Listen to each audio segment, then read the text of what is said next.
Well, one of the first things is to find like people who may not think exactly like you, but are willing to have conversations about things that are going on.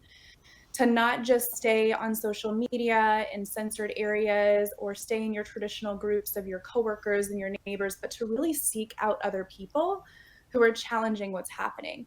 And also to look for other people who are inspiring, who seem to be, optimistic, enthusiastic, seem to be rising above all of this fear and this heaviness that we're being thrust into. So that's the first thing, is to not remain in isolation.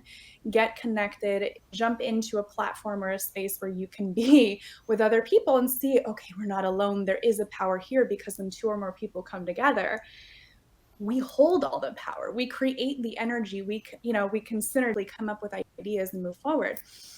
That's one piece of it. The other thing, and I think this is the most important thing, is that ultimately what we're navigating right now is spiritual warfare. And it is massive initiation for this planet and for humanity.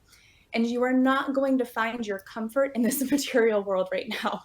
You're not going to find it in the news. You're not going to find it in a paycheck. You're not going to find it in schooling being predictable for your children. All of that is being shaken. And I actually see this as highly supportive of what we came here as human beings to do, which is to spiritually evolve, to ascend, to remember who we are, to identify first and foremost as a soul having a human experience, rather than a human being navigating this matrix, trying to, over here in the States, achieve the American dream with 2.1 children or whatever, and a white picket fence and a single family home, to forget that and to come back to the essence of who we are. So the first thing I always encourage people to do is a complete information and energetic detox, right? Like if you're feeling alone anyways, turn it all off. Stop letting other people's thoughts, even if they're things that you like to hear and want to hear, stop letting them infiltrate your field and come back into who you are.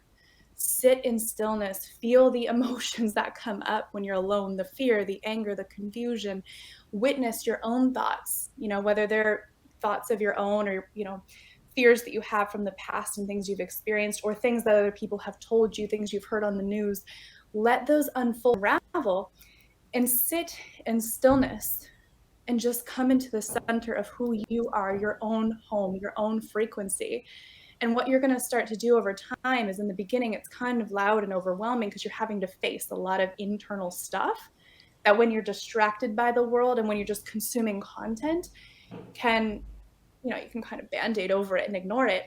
Once you move through that, though, a space begins to open and you connect to something greater than yourself. You become tuned into the source of energy. And as I said, this is a spiritual warfare.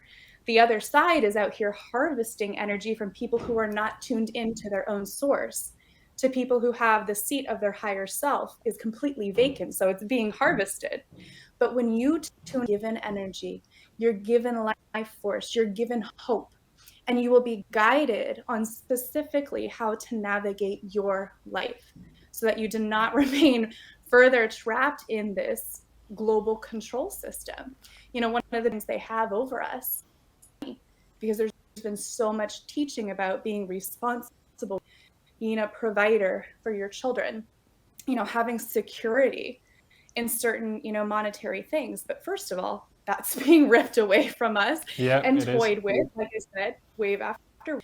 And second of all, there are other ways to create sovereign income in this life, but it requires a stepping away from what you're comfortable with, what you believed would be a safe life.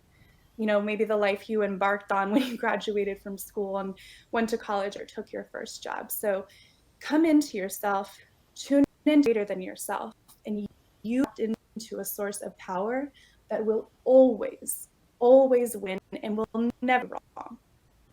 I completely agree. And I think they say it's always darkest before the dawn. And I certainly believe that, because I think what this has done is it's brought more and more people together from completely different walks of life. Like at the protests that I've been to, I've met people from every walk of life, people that are not into alternative information at all, just people. I met one guy who had a gym that he'd taken from his dad, and he'd run it for 20 years, and all of a sudden they closed it and he's going out of business.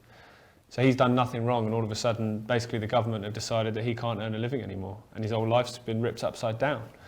So I think as difficult as these moments are, it is our opportunity to come together in strength and unity and take our power back. And it's a really lovely way to finish the show on such a positive interview and such a positive message. So thank you very much for that, and thank you for joining us.